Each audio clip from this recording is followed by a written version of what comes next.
And we are now live. Hello, everybody at the Elephant and Castle community. Joining me today is Sharks Ahmed, who is a young gentleman, a content creator, podcaster, likes the areas of literature and entertainment. So I'm gonna love this because I like those two things too. Sharks, thank you so much for joining me today. How are you doing? It's great. It's a pleasure to actually be here. I've been seeing the stuff that you guys have been making. I've seen the one with Kashif as well. So, I was really excited to see and to even speak to you, to be fair. So I'm glad to be here. Yeah, we hooked That up a was a couple of months ago, and we've been trying yeah. to get this date sorted out. So I'm glad that we could do it. But yeah, thanks for joining me. Can you introduce yourself and let the people in the community know who you are and what you do? Yeah, of course. So basically my name is Sharks Ahmed. Well, actually I wasn't born that way. My name was is Sharmarke Ahmed. It would have been funny if I was born like that, but I'm a content creator, so I make videos on YouTube, also sometimes for clients, as well as the podcast. That's mainly I would say that's why I do the most, podcasting, Mhm. um, because I feel like there's a lot that could obviously be said through videos and through film, but like when you're having like a sit down with someone, it's a different kind of sort of vibe, I guess, than when it is when you're just kind of like editing, cutting. It's a lot more real, it's a lot more authentic, and that's what we do. We speak about books, literature, sometimes films, basically to try and get a lot more people that aren't into reading into it. Mhm. Because obviously, like me myself, I was into it before, then I kind of stopped for a while, then I got back into it. Um, and now we started it from the mindset of like my younger brother who isn't into books at all. How would you get him to start reading? Um, so we made our thing a lot more fun, a lot more entertaining. Instead of like a clinical analysis of every book that we read, it's more kind of like lighthearted and so that anyone can pretty much relate to. So yeah, that's pretty much what I do, content creator, podcaster. Just trying to have a little impact in this crazy world. Yeah. Oh, we'll get more into well, why would you want to make impact in this world? What do you see where how a guy your age needs to make impact? Is where do I see like where would be great to have an impact or why I would like to have an impact? Why? What are the issues that you're seeing, the challenges that you're seeing in your community or around the globe or in the country? What is it that's inspiring you with this kind of Yeah. drive to create change? You know what? It's quite a few things. It's like I think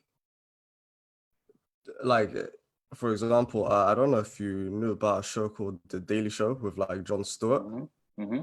Hmm. So it was like basically a comedy show that was like a satire of like politics and daily news, right? Um, but what he used to do was sort of highlight the hypocrisies of the media. Um, because the thing is like to the majority of people, the people in the news, the people that we see on TV, like have now become like the figures of like authority. So if they say something, they could be like, "Oh, the sky is like red," and then after a while, if they continue that, people are like, "Okay, you know what? Maybe the sky is red," because that's like, I guess, our channel and our only narrative through what we can see. And Hmm. I feel like it's very much closed in. It feels like there's like that, what's that thing, like when bouncers have that red thing that they lift up to let people in. It's got Yeah, that thing on it. yeah, That thing, the what red I'm rope. talking about. Yeah, Yeah, yeah, yeah, yeah, yeah, yeah, yeah. yeah, yeah. To kind of get into that. And it's like we only we will only ever hear what they want us to hear.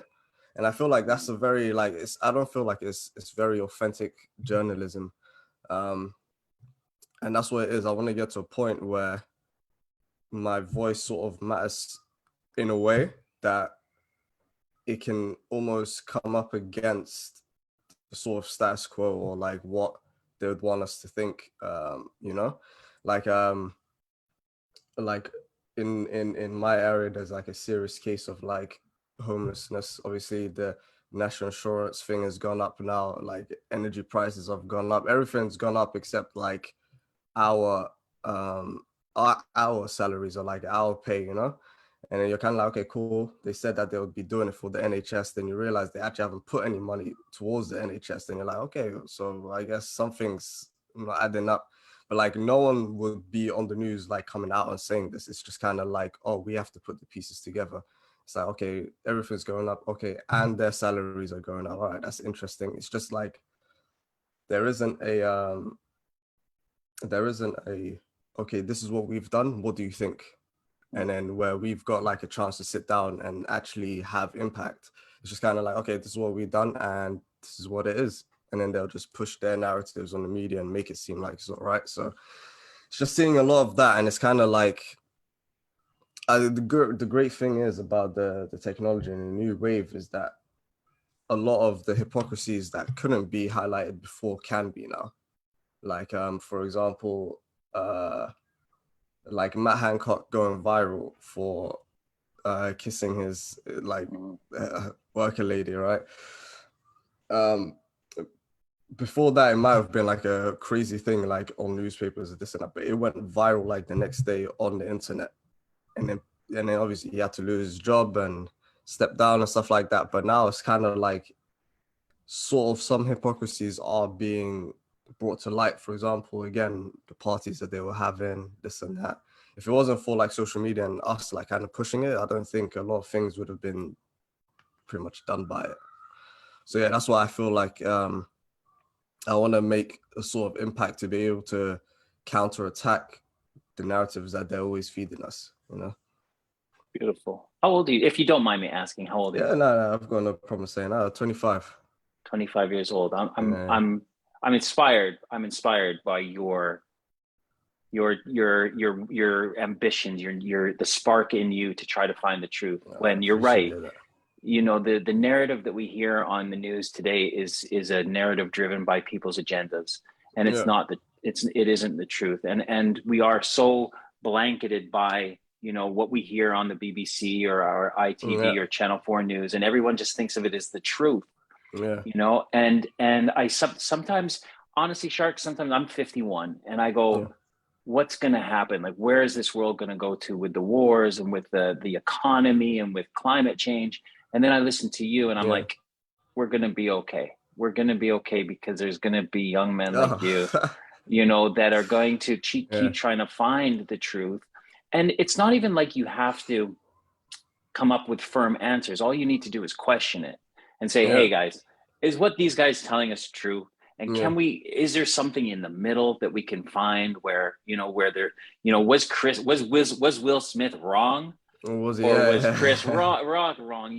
Isn't there a yeah, kind of a balance in the truth when we look at the backstories and we look at mental yeah, health and we look at fragile male egos and we look at men not being able to process emotions and bottling things in, and then we yeah, know men not being able to process emotions can come out in violent acts, and you could say that that's what happened, with Will Smith. But again, we yeah. none of us know the truth. But I just think we're always so quick to judge, I'm quick to right? judge. Yeah, yeah, yeah. From what we Yeah, see, and it's like we just go straight off of that.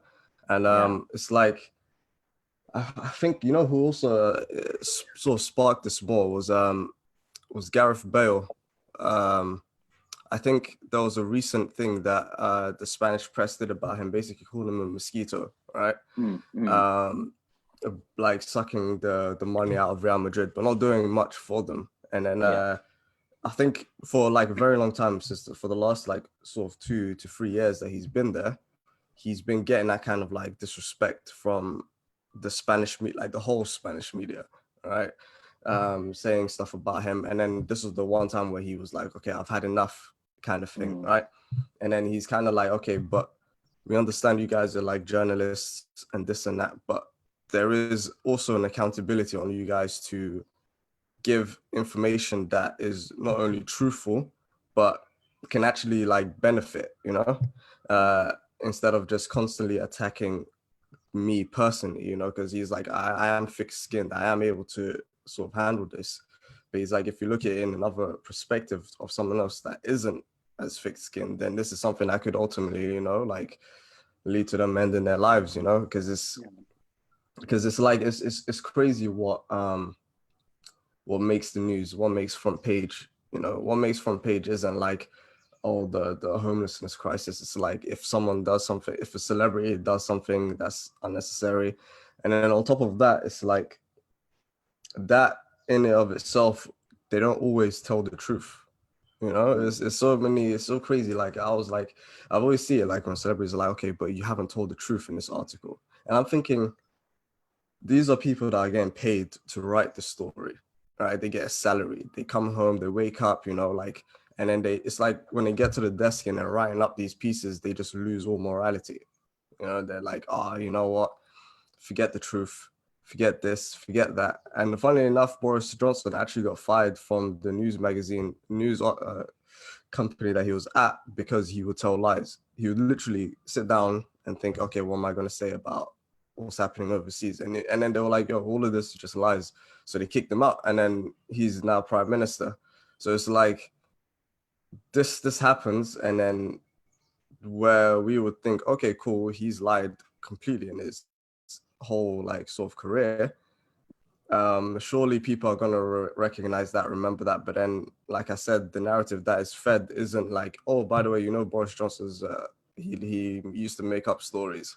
It's just kind of like, oh, he was the health secretary, he was the foreign affairs guy.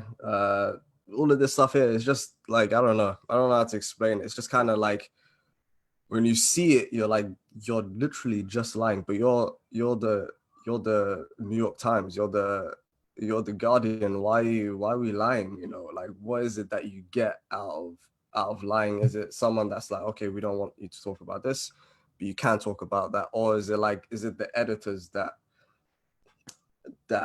that produce the stuff, and then they're like, you know what, I don't know, this might be too truthful. Let's not have that out there. You know, sprinkle a bit more lies.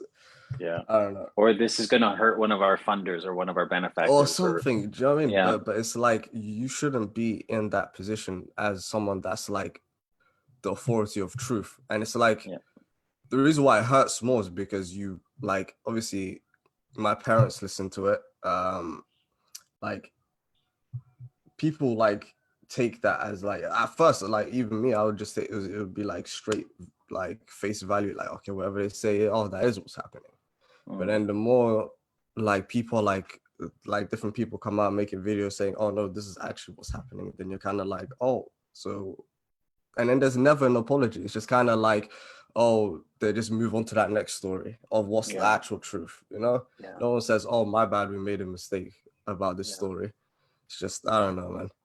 I feel it. You know, when I sit there, I could even just say if I listen to Prime Minister's Question Times, Yeah, and or you listen to any time a politician is on the news, you they just never can answer a question with a yes or a no.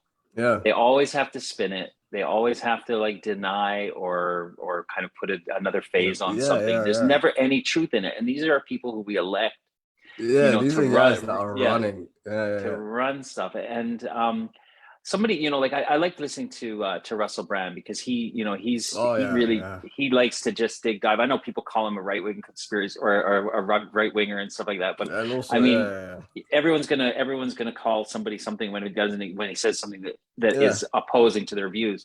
But he often says like there's going to be some kind of revolution. There's got to be something, and you sit there and you go, what is it going to take for us to stand up and to unseat these peoples or these systems that we still are we just kind of go to a blind eye and we're like, hey, as long as my heating's on, as long as I've got some food, yeah. as Some long as I'm food, I'm getting all right. by. Yeah, yeah, It's like they're kind of drip feeding us an existence so that we yeah, can yeah, feed yeah, their mechanisms that make them richer.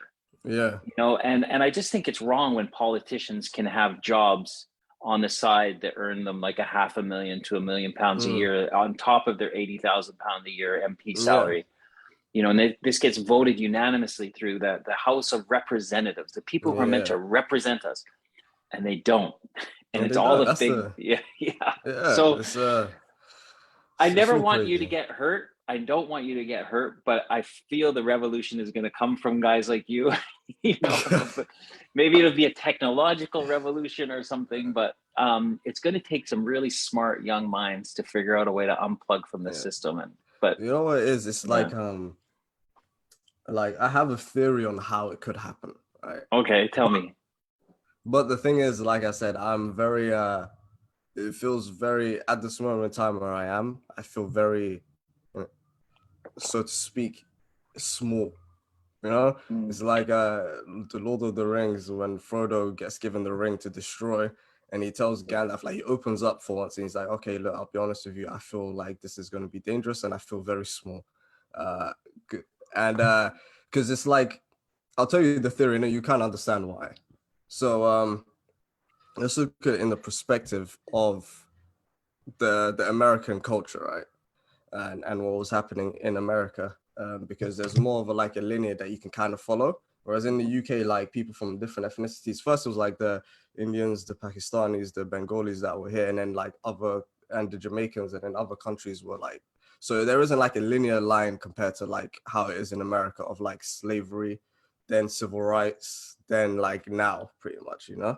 So it's like first there were the shackles, they got out of that, they got their freedoms, but they weren't really free. You know, they weren't allowed to go downtown. They weren't allowed to go to certain places. So they had to fight for their right to just be treated as a human, which is crazy to think about.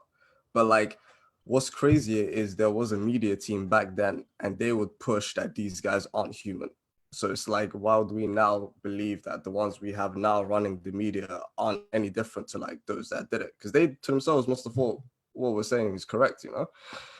But and then you come to like now, right? Now it's like, okay, cool. So they got their freedom, they got their human rights, but now what? The I think things like protests and rallying and lobbying and all of these things here, I think, as Alan Watts once said, it's all retro no vomit. It's just like it's loud, it's a lot. If for like 2 seconds, it might be valuable, I guess. And then after that, like the way I see it sometimes when I see protesters is like, okay, but a politician could just close his window and draw the curtains, and then that it means nothing now, because it only means something more to like me and like you that would be at the protest because we're the ones fired up, right? But so here's the thing. So here's the theory. This is the kicker, right? The kicker is we look at what happened to Colin Kaepernick when he took the knee. He got pretty much ostracized from American football teams. They didn't want him, right? For taking the knee, for doing something that people would say is um, progressive, etc. Like something that I guess is good. Okay. And the thing is, we don't have any people of financial power or backing inside the fabric of society, right? We don't have people that run a that run H&M, the CEOs of H&M. So, for example, if sponsors start pulling out and saying, "Oh, we don't want Colin Kaepernick in your team," we don't have as equally powerful sponsors that are run by Black people that could be like, "Okay, well, we'll take that position and we'll financially aid you if that's the problem." Or there aren't any NFL Black business owners that would be like, "Yeah, sure, you can take the knee. Of course, you can play for my team as well." It's just all white NFL owners. So when he does something like this, they're like, "Oh, whoa, whoa, whoa, whoa, what are you doing?" So I feel like to really, really see change is to get into these positions of, I would say, financial power, so that you can't be you can't be in a position that you have to cater or go against what you believe in order to get a paycheck. You can actually have someone that understands who you are, understands why you're fighting for what you're fighting for, and can be like, you know what, I'm one of you and I can support you and I respect what you're doing. But there isn't that. It's kind of like this glass ceiling and then white owners at the top. So it's kind of like you look up and you're like, oh, should I really be misbehaving or not? You know, when you're when all you're doing is making more awareness to police brutality, which is a bad thing. You know, it's not like he wasn't advocating for, I don't know, drugs or anything. People have done worse, you know, to be ostracized. But that's what I feel like it is. And like I said, I'm in no position of like financial greatness um, to be able to step in and be like, okay, we're not gonna let this guy lose his job because we're here now. you know, and that's what I think we need. We need to have people in those positions, in those positions of power as well, that actually genuinely want to help the community out. Because we can shout all we want, but at the end of the day, it's up to them whether they want to, you know, agree or not. And we don't want that. We don't want them to be in a position to agree or not. We want someone that is more understanding to be in a position that agrees or not. That's I agree. what I it think is. that we're plugged into their power system. We're commodities to them, and you're right. They just all they have to do is shut the blinds or get on one of their private jets and fly away somewhere. They don't see the protests and Yeah, the pain and the marching, and protests are a human right to be able to protest for change. But yeah, um, when the government are already taking away our rights to protest, then there's going to be other ways to do it. And I like to listen to guys like today. I've been listening to and guys that you might want to follow, or maybe you do follow, because I know um, are Kyle Kingsbury and Aubrey Marcus. Have you heard of no, them? no, I They're like haven't. in the kind of they're friends of Joe Rogan, Okay, and today's podcast that I was listening from Kyle Kingsbury is with a guy named you might know him, Anomaly, Anomaly. He's like a podcaster too. He's a bit older than us, okay, or a bit older than you. You know, around 30, I think. But these guys are talking about definite ways to make changes. You know, and whether it's about trying to achieve a certain amount of financial success so that you don't become dependent upon their systems, yeah, or you start to use, you know, breaking away from the big systems. And it's kind of what our business is based around, is people becoming like you kind of this retreat to your small group of mm, people. You know, your yeah, 5 people, your 30 people, your 50 people, your 150 people that in your community that can affect change in terms of where yeah, to shop, who to vote for, you know, how to become more sustainable. How can we do, say, bartering exchanges instead of money exchanges yeah, with goods? How to unplug from Google. I know we're using Facebook, and I'm sure no algorithm is going to hear our voice today, but about how to unplug from the big yeah, mass social media networks, and to kind of become more accountable to a yeah, smaller group of people, so that that smaller group of people can exist without the big control, and then it starts to grow, and it's like yeah, it kind of becomes a virus on its own, a virus of love, compassion, community. yeah, And I feel like that's kind of where people will want to go. But there's the, like you said, mentioned, we're with the food supply chain, with everything, we're so dependent upon the corporations that, yeah, you know, if we do revolt and unplug, then what's going to happen to us? So it is, but at least people like you, well, we're all trying to figure out solutions. And I think yeah, it's, for sure. you know, but for me, like going back to community is going to be real key for our survival going forward, and just being able to hold Mm, each other accountable to doing the next right thing. Um, yeah, of course. you said a couple of things that I wanted to go on, but maybe it's just kind of escaped my mind now. But okay, Yeah, so it's okay. we're gonna you're gonna change the world, but I want to now go back into the literature. Okay. uh, it would be funny, So obviously, saying that, but then I just decide to just give up and do something else. That would be funny. no, do you know what? You're a light. You're a light, Sharks. And I think I this is what the appreciate world that. needs. The world needs lights. And there are many people go like Frodo, what can I do? I'm just Mm, one person. What can I do? yeah, And if we all have that, then nothing's going to happen. But if what we all mm, say, I'm going to do what I can do. yeah, yeah, I'm going to make an effort. I'm going to get out of bed. I'm yeah, going to try. Then we all yeah, have that attitude. We will all come together. And yeah. That's the thing. I love humanity. We're built to survive. We've survived the most horrendous things, you know, over the last, you know, Yeah, millennia. We're going to survive. It's really just about, you know, making sure that the world for the younger people is not a struggle, and that's my aim, yeah, and that's what I want to try to do. So, yeah, of uh, course. yeah, and I'm so glad that we've met, because I know what I was going to say to you. How much is Colin Kaepernick a hero for you? I'd say if I was at the scale out of 10, I'd say a 10. Okay. I think, So listen, what I want you to do yeah. is I'm gonna go, I'm gonna get something, and I'm gonna listen to you, but I want you to talk on on why you like Colin Kaepernick. You go, like, I'll be Uh, about 30 seconds. Go.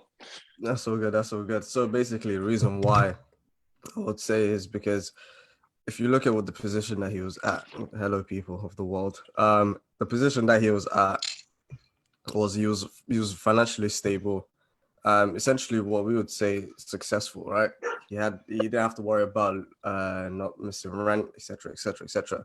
But he did something which was kind of like Muhammad Ali when he said, "I'm not going to go to war to Vietnam," and then they tried to take his, Olympics away and this and that, and that was a lot more powerful because it was kind of like, why would I go to fight for a country that doesn't even allow me to eat downtown, which is like Yeah. a crazy point to make, Um, and it was kind of like that, like why we taking the knee for a flag that its police force is killing us.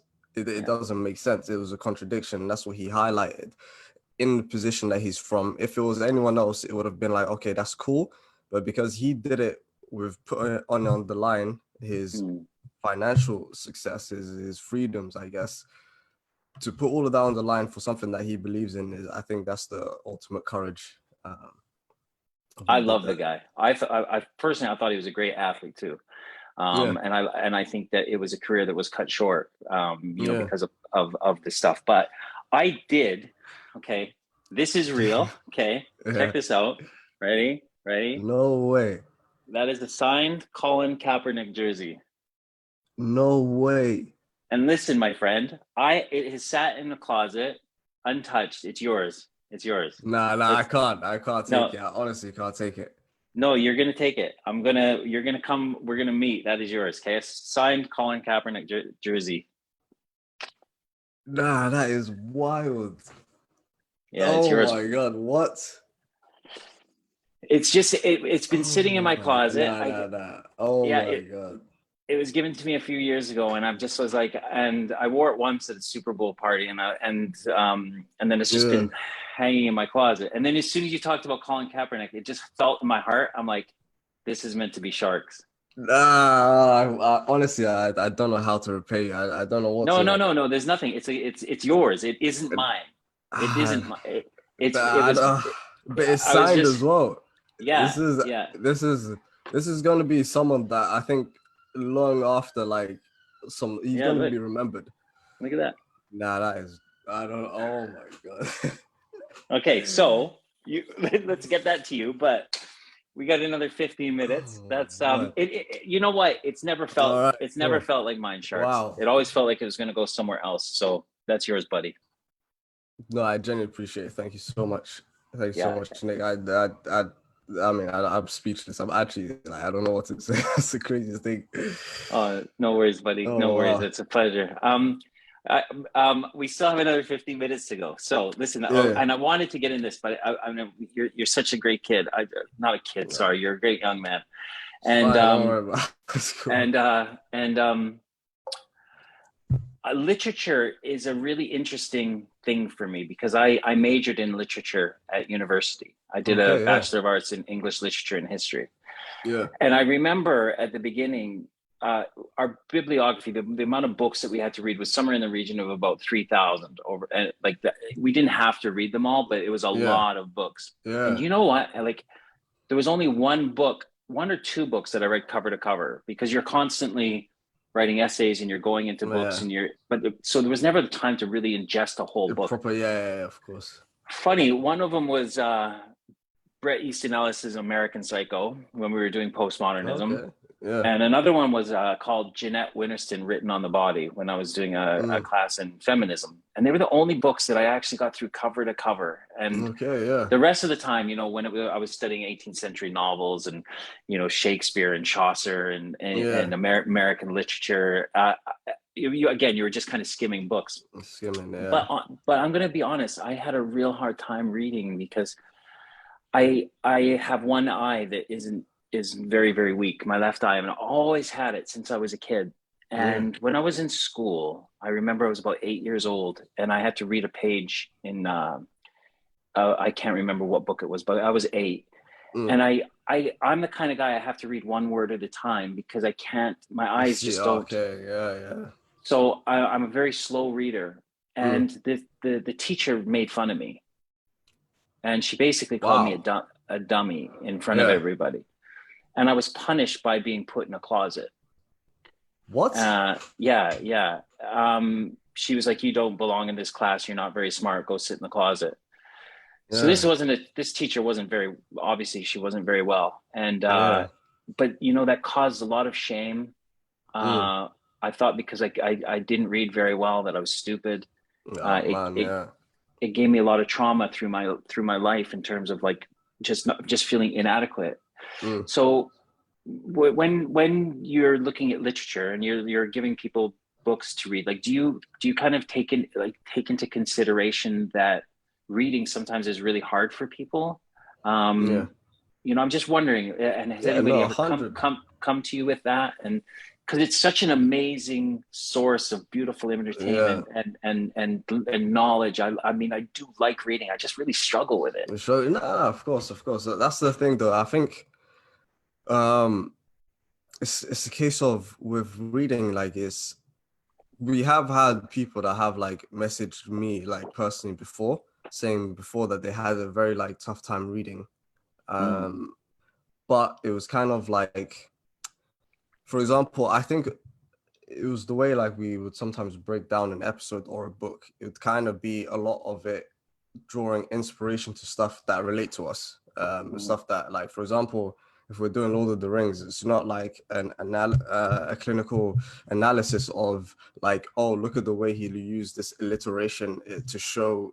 It's kind of more like what I was saying about Frodo. Like, what do we take from Frodo that we can use? This guy that feels like he has to do the craziest task in the world, mm, where there's people like 10 times bigger than him, and he has to go to this mountain and destroy the ring, and he says like, and I have to do this without ever expecting to come back. And that like takes crazy courage. So it's like even from that is something that you could take as well from it. It's like I think in books as well, for me, the greatest characters are the ones that um there is, I feel like, a conflict and a struggle. If it's a character that is like perfect, then there is nothing for us to kind of relate to, right? Um, and I feel like everything that happens in our lives is almost a foreshadowing for things that we will overcome in the future, you know? Um, so obviously, first, I just want to thank you for sharing that with me. I think it's great, and the fact that you went on to do literature in as your like studies is a crazy foreshadowing compared to like where you started off and how that teacher made you feel compared to like how where you ended up. That's like that in itself is what you could take from Lord of the Rings, for example, or from Harry Potter, or like all these other like amazing stories. You've overcome that. You've had that thing, that which is incredible. I just have yeah. to say, and that's what like I try to necessarily help people, even if they're slow readers, to read it, because regardless, they're not going to be, because if it's, for example, if it's a class that everyone's expecting a certain time, there's time schedules, blah blah blah, it might be different because it's like you might feel like you're slowing everyone down. But if you're in your room and there's no pressure, then you can take as long as you want, as long as you're enjoying the story, because the story will be playing out in your own time, and you'll be taken in your own time. And the point is liking the story. The story comes first, because the story will make you read it regardless of how much you're struggling to read it, and what you get out of it. And that's what it is. It's kind of like, I think the books, when you read, you live like, I think George R. R. Martin said this once. He said you live like 1,000 other lives, because it's like, let's say you've written a book about, I don't know, maybe let's say your memoir or something. I've now kind of like lived your life. I've seen your struggles, and I could be like, oh, this is the type of thing Nick went through. Let me try go differently by doing this, or let me take his path. So it's like, so if you do that with like many other books, there was a time where we were reading like a book a week for like almost 2 years. Um, and in between that, there was a point where we had to read 3 like massive novels in 1 week. I don't know why we did that to ourselves, but it was like a trilogy book. And we said, you know what, let's finish it for the week. And we did. And it was like, I think the way it opened up my mind, because you almost become empathetic in a way. You become, a good story can also make you empathetic of the villain. And those tend to be like good stories. You know, the reason why people liked Thanos, for example, so much was because at the root of it, he wanted a populace or like a civilization that can thrive because there's less people, more food can go around, right? Which people can be empathetic of. But then the way he goes about it is ridiculous. I mean, he goes around slaughtering people and like, you know, there's like, but it shows you kind of like now when certain things happen and you're like, oh, okay, I understand why he would be doing that. And then even if it's someone that's opposing you and you kind of understand their intentions, it's a lot easier to engage in that dialogue because you understand where they're coming from. And I think that's the thing with a lot of the world sees a lot of understanding. But the higher you get, the more people are watching you, the more it's like for example, like let's say the alpha male in the pack and everyone's looking at him and someone disrespects him, they're kind of like, oh, is he gonna take that? Is he gonna fight back? What's he going to do? You know, and the spotlights are on him. And as a man, your pride and your ego comes and it's like, okay, let me not allow him to disrespect me like that in front of everyone. And then you don't have that dialogue. Whereas if the guy didn't come with disrespect and he came from a level of understanding, then it's a lot easier to get through to someone, you know? Then he won't be like, okay, I don't have to show off in front of these guys. Let me just actually speak to him man to man, you know? So I didn't mean to just ramble on like that, I'm but that's wondering, what it like, is. I like the fact that you referenced Lord of the Rings because I'm a fan of Joseph Campbell. I don't know Mm, if you've there's a really great documentary that explains his theories about the hero's journey. It's okay. about an hour long documentary on YouTube, and he uses like a lot of examples, like say from Lord of the Rings, where Yeah. it's the I don't want to say struggle, but it is the struggle of man, I suppose, is Mm, that we are all a yeah. Frodo. Like we're like in the Mm, journey of the hero is like we're all Frodo. We're in our shire. We feel a little bit yeah. uncomfortable and unrestful, and we don't know what it is. And then all of a sudden, we're Mm, presented with this huge challenge. You know, the wizard shows up yeah. and says, you have are challenged to do this. This is your charge. This is Mm, what you need to do." And you're like, oh whoa. And then the next step is like you get your little fellowship of people around you who yeah. support Friends you. around you. Yeah. Yeah. Then you go into the big dark forest that you're scared of, and you have all of Yeah. these quests and challenges and puzzles and life threats and all these things. Mm, Then you come out of that to face your biggest fear, your dragon. And then you've got to slay your dragon. Then yeah. you collect the gold. And what he does when he collects the treasure is Mm, bring it back to the Shire and to share it. And yeah. he Yeah. and that's the hero's journey. And really, Mm, Batman, Superman, you know, all of the all oh superhero, yeah. all they all follow that kind of same premise. Mm, And it's wonderful that we're all kind of on that journey where we've got to pick up the challenge. And yeah. it's not a competition, it's a challenge. It's a thing where we're going to try to elevate ourselves, do things that we feel very, very uncomfortable with Yeah. to ultimately put us into a place of where we can help other people, you know. Yeah. And again, I think that you're on that journey, I'm on that journey, you know, and we come out of it and we were like, oh, the gold is service, help one Yeah. Yeah. another, Yeah. Of you course. know. Yeah. If we all had this kind of, I say it sometimes often, if we all woke up today and said, who think of people who you can help rather than things that you can get or things that you need, Yeah. the world would smooth by, go a little bit smoother for people. So anyway, the documentary Yeah. No. Joseph Of Campbell, course. Hero's Journey, I really recommend it. No, I'm going to 100% check it out. Yeah. Yeah. Yeah. No, because that's why I fully believe it. I feel like, for example, the wizard showing up, presenting you with the task, is kind of like because Frodo inherited the ring, right? So, for example, with me, I've inherited, I guess, the black skin, right? In a country that isn't necessarily certain things aren't, I guess, available to someone with that. And then it's like, okay, with that task, you still have to be able to accomplish all of this stuff, you know? And it's Yeah. like, I don't know, with that, I think the hero's journey, I think in every story is incredible. I think for me, so long as there is conflict. I feel like a reason why Superman has been such a hard thing to redo all the time is because he's almost perfect. There isn't really anything wrong with him except kryptonite. If there wasn't no kryptonite, the guy would be unstoppable, you know? Yeah. Whereas, like, for example, the latest edition of Batman, there is that conflict. There is that because he's starting, I'm talking about the Robert Pattinson one, where Mm. he's like starting out sort of obviously he's younger Batman, he's 2 years in, and then he goes around saying I am vengeance, right? Beating people up to make them afraid.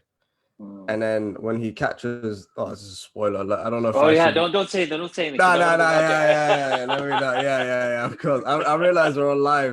That's gonna Yeah. ruin a lot of people. Yeah, yeah. When So you said sorry if about I. Batman, I was like, okay, I want to go see it. Yeah, let's get it. Yeah, yeah, yeah. Oh, I you want to haven't go seen see it? it. I haven't seen it yet. I'm gonna go No, see it. I think. Do you know what I think I man, you might have do? to. I might actually finish this, and because I just live around the corner from Leicester Square, so I might just go Yeah, and jump into the you Odeon and have look to. at it. Yeah, I will. Okay, Yeah. 100%. Sharks, what's we're running out of time now, but I want to know what your Yeah. plan is for the next few months, for the year ahead. You know, what are Mm. your goals? What are your targets? What do you want to try to achieve over the next year or two? Next year too. So now we've got our podcast basically up and running. We had to take Mhm. a little hiatus. Some of my friends, decided to get married and stuff. So we had to, So stuff like selfish. that. Yeah. God. So we had to put on pause. But now we're back. On top of that, I'm trying to, I guess, make more videos in the sense of like, I guess, political satire, Mhm. just to become more comfortable with like being on camera and being able to like give the kind of content that I want. And then finally, I started like a little magazine kind of blog of like different like creatives, different people that inspire me that I'm doing pieces on. And obviously, I'd love to have you on, which we can talk about more after this. Yeah. Um, and then to just kind of build more of that. And then, like I said, the eventual goal is to have a voice essentially, and then see where we go from there. Yeah. I want to collaborate with you. I want to No, 100%, yeah, I want to be able to kind of 100%. well, we have to meet face to face because you got to pick up this jersey. Yeah, that's so. So I can't wait to tell my friends after this. yeah, we'll do that, Yeah, and yeah, like just keep doing what you're doing. You are that bright light, you know, and yeah, I appreciate it. and I think our job are just to kind of connect with other lights, and we kind of Mm, shine each other and pull each other, let each other shine, elevate each yeah, other. You know, we're all in this together to kind of amplify no, each of other's. course. Where when I think the common thing is just to try to help people, and I Yeah, think if someone said to me, Nick, what's the secret of life? And I mm, would say that is it. It's helping other people. That is mm, it. That's what guys like. That is what I'm designed to do. If I'm not doing it, I'm in a very selfish and self-centered place where yeah, I'm no, very of course. fearful.